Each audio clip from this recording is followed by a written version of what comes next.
Assalamualaikum warahmatullahi wabarakatuh. Waalaikumsalam warahmatullahi wabarakatuh. Halo, apa kabar teman-teman pemirsa Odi?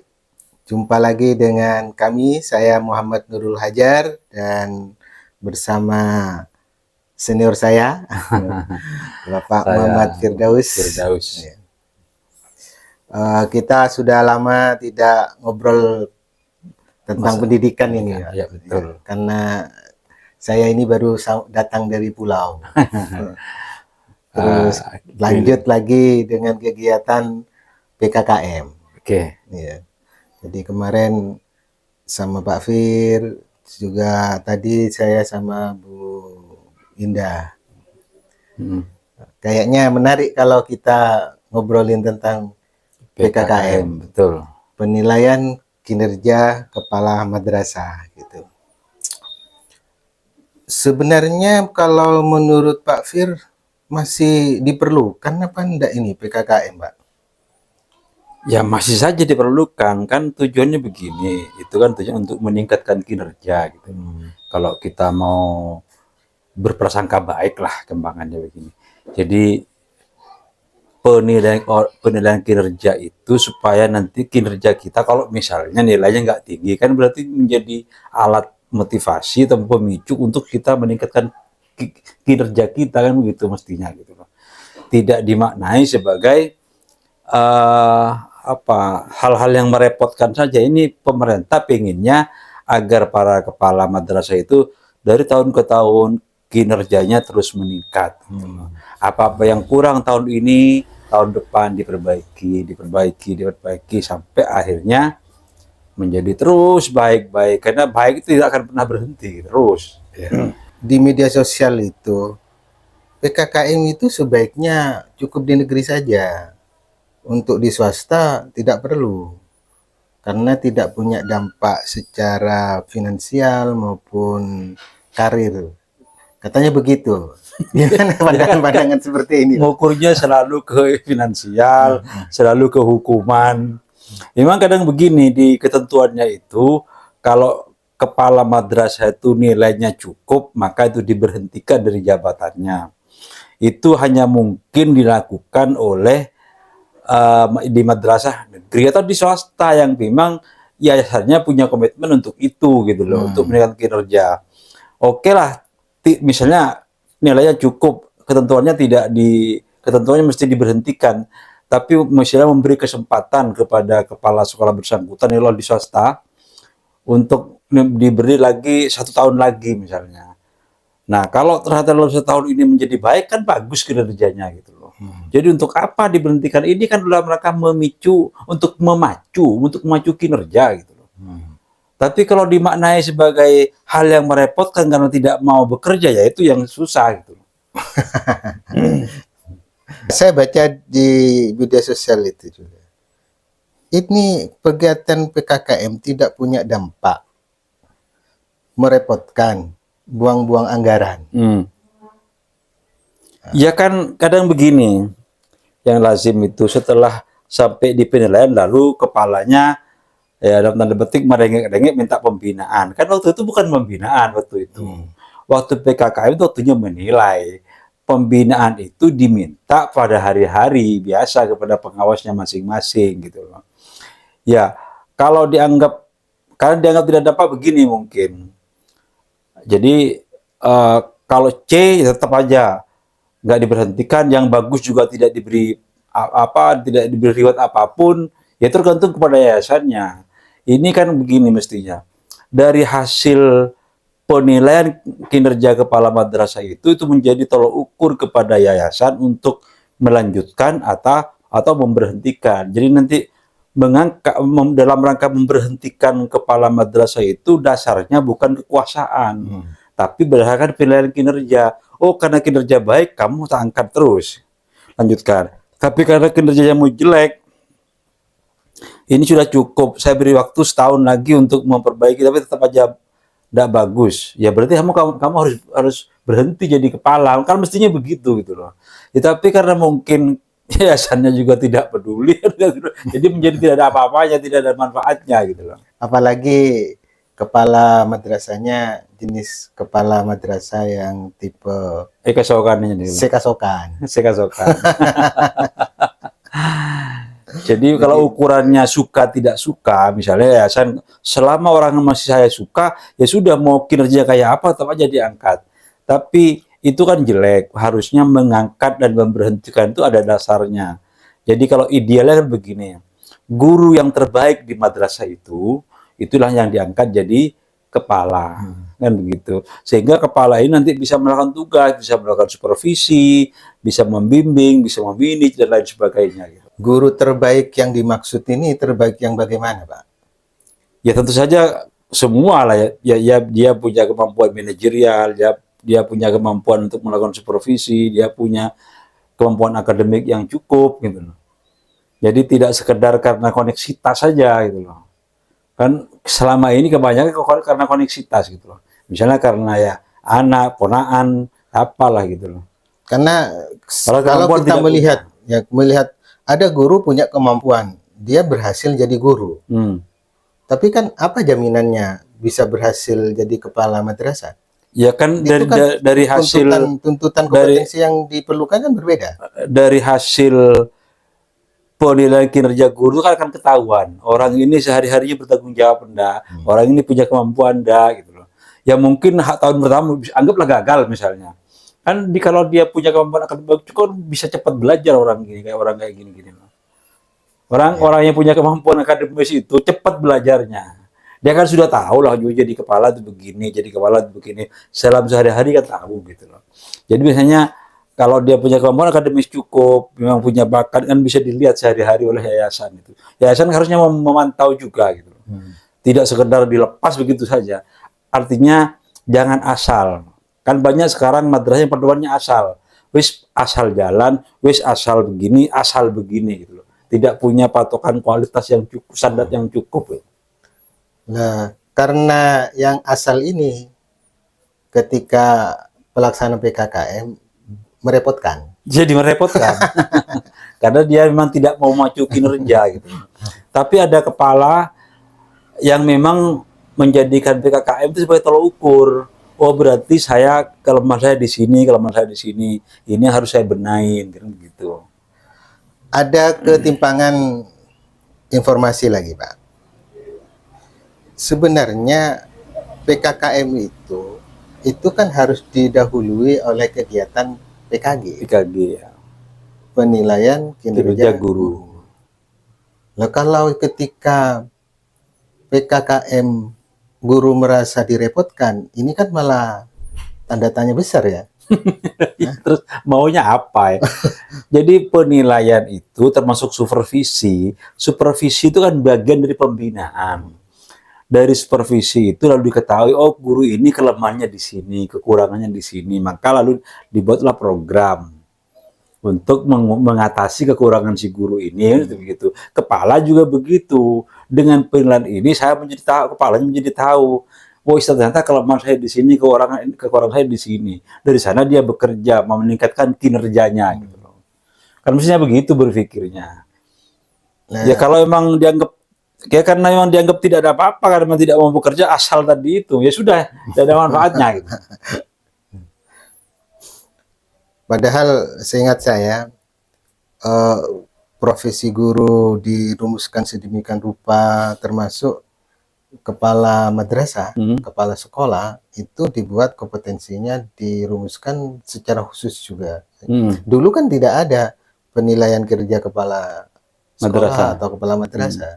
Tapi kan baru belakangan di tahun 2017-an itu. Ya. Jadi sebagai salah satu upaya memacu kinerja kepala madrasah supaya makin baik. Bahwa misalnya tadi kalau di sekolah negeri memang lebih gampang memberikan sanksi.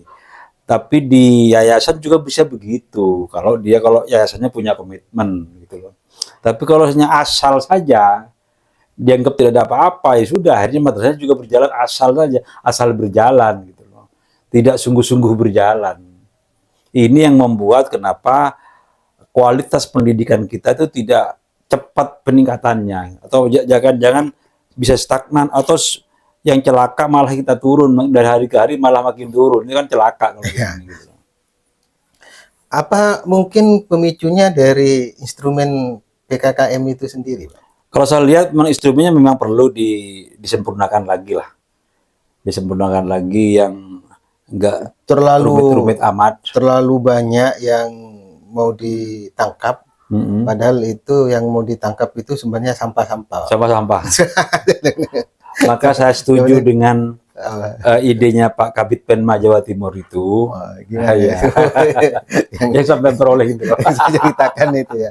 Ya, jadi cukup nilai peningkatan murid-murid tiap tahun naik pada turun. Gitu. Terus yang kedua dari sarana prasarananya makin lengkap atau tidak. Terus dari peningkatan kualitas guru, guru usahanya untuk meningkatkan kelas guru apa saja. Terus dari prestasi madrasahnya menang apa, muridnya menang apa, gurunya menang apa gitu. Apa yang dilakukan.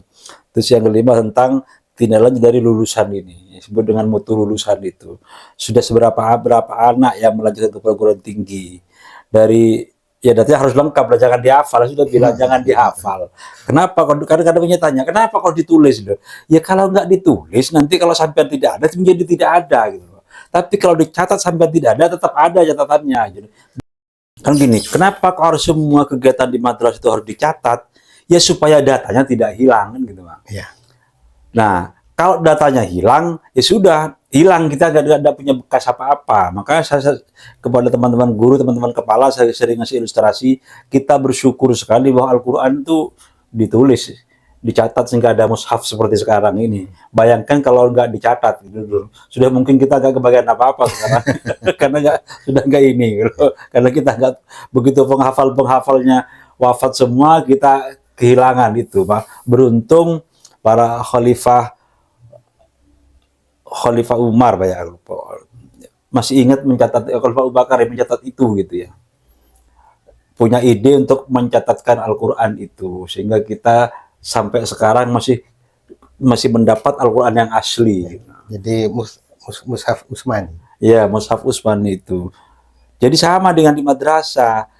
Ya kita karena memang malas, misal mungkin malas mencatat itu, lalu administrasi jadi keluhan. Dan administrasi kan sudah ada petugas ya, yuk masuk nyatet misalnya data lulusan tahun 2025-2026 sekian orang atau 24-25 sekian. Masa nulis? Kan udah tiap hari nulis begitu, setahun sekali gitu. Kan maunya begitu. Ini supaya madrasah itu punya data, ada jejaknya gitu loh. Ada jejaknya. Nah, banyak kan teman-teman itu merasa enggan menulis. Bahkan yang paling penting, buku Indo nggak ditulis. Bayangkan besok-besok kalau ada masalah, terus mau mengacu kemana gitu. Buku Indo. Itu apa masih nggak kalah penting namanya buku Indo. Itu sangat penting. Tapi masih banyak madrasah yang enggan atau yang lalai menulis buku Indo itu gitu loh. Kembali lagi pada instrumen PKKM. Memang sepertinya instrumennya perlu dilakukan penyederhanaan. Ya, penyederhanaan. Ya. Jadi nggak perlu ribet-ribet. Ya. Jadi perlu disaring lagi indikator-indikator pokok sehingga ketika digunakan dia data yang ditangkap itu memang data pentingnya dan simple dan aplikatif. Ya. Nah, seperti yang saya sampai jelaskan yang 5 tadi itu kan datanya kan cukup mudah untuk kita tangkap gitu. Ya. Jadi tinggal begini, kalau murid lulusannya itu berapa persen yang diterima di negeri, ya gampang kesimpulannya berarti ini kegiatan belajar mengajarnya bagus ya. Buktinya apa? Oh, muridnya diterima di perguruan tinggi negeri gitu. Kan bisa begitu aja, gampangannya begitu. Jadi nggak usah jelimet. Ini yang sekarang ini kan sangat jelimet. Ya karena jelimet itu sehingga orang itu kan bikin jadi berat. Jadi berat ya. Jadi karena berat ya tidak dikerjakan sama sekali loss. Sehingga Pak Fir kalau PKKM ketemu dengan madrasah yang bersih. Bersih nggak ada apa-apa. Iya pernah ya? Iya. sering kali ketemu dengan madrasah yang kantornya bersih, gak ada apa-apanya gitu. Nggak ada satu kertas pun nempel di temboknya, nggak ada gitu. Ini madrasah yang benar-benar bersih. Bersih dari data, bersih dari apapun. Terus yang dikerjakan apa selama di sekolah gitu loh. Ini Nah, kan pertanyaan. sebenarnya bukan persoalan kepalanya ternyata. Katanya saya dulu pernah cerita ke saya bahwa pekerjaan kepala itu dibagi habis oleh waka-waka. Jadi kalau sudah ada masalah di situ, itu kan bukan hanya masalah kepala, tapi ternyata pembantunya. Terutama di madrasah itu atau sekolah, aktornya itu adalah guru kan, Pak. Kalau terjadi sesuatu yang tidak normal, tidak semestinya, berarti yang bermasalah kan gurunya. Ya, tetap di kepala sebetulnya. Karena kepala ini misalnya asal ambil orang gitu loh. Kan harusnya yang jadikan waka itu orang yang memang punya kemampuan. Ya, dia kan punya kemampuan, ya punya kemampuan, punya kemauan, punya kesempatan. Harusnya begitu kan. Dia mampu mengerjakan, dia mau mengerjakan, dan memang punya kesempatan, punya waktu yang cukup untuk mengerjakan itu semua. Baik Pak Fir, kayaknya saya perlu statement Pak Fir di ujung obrolan kita. Bagaimana pesan-pesan Pak Fir kepada teman-teman kepala madrasah, guru menyikapi PKKM ini, Pak? Oke, kepada kepala madrasah bahwa Anda itu punya tugas berat, tapi sangat mulia dalam rangka memajukan madrasah, dalam rangka memajukan pendidikan di Indonesia. Jadi Anda harus punya ide, harus punya ide, ya punya perencanaan, dan nanti yang mengeksekusi juga, yang terakhir yang mensupervisi kinerja Anda. Nanti supervisi itu bisa selain dari diri sendiri, ada yang namanya PKKM. Dari PKKM itu nanti akan ketahuan mana yang Anda kurang. Nah, kekurangan itu terus dibenahi sampai membaik. Nah, guru juga jangan lupa bahwa guru ini menjadi ujung tombak dari pendidikan di Indonesia. Jadi kemajuan pendidikan Indonesia sangat tergantung kepada kemampuan guru dan kinerja guru. Kalau kinerja guru tidak baik, ya pendidikan makin tidak bisa diharapkan perbaikannya. Tapi kalau gurunya punya kemauan untuk bekerja keras, insya Allah dalam waktu yang tidak lama peningkatan kualitas pendidikan itu akan bisa terwujud. Mudah-mudahan dan amin. Demikian teman-teman pesannya Pak Fir. Jadi kita yang ada di dunia pendidikan harus merasa perlu adanya penilaian kerja guru dan penilaian kerja kepala madrasah. Kita jumpa lagi di kesempatan yang lain. Diakhiri, Assalamualaikum warahmatullahi wabarakatuh. Waalaikumsalam warahmatullahi wabarakatuh.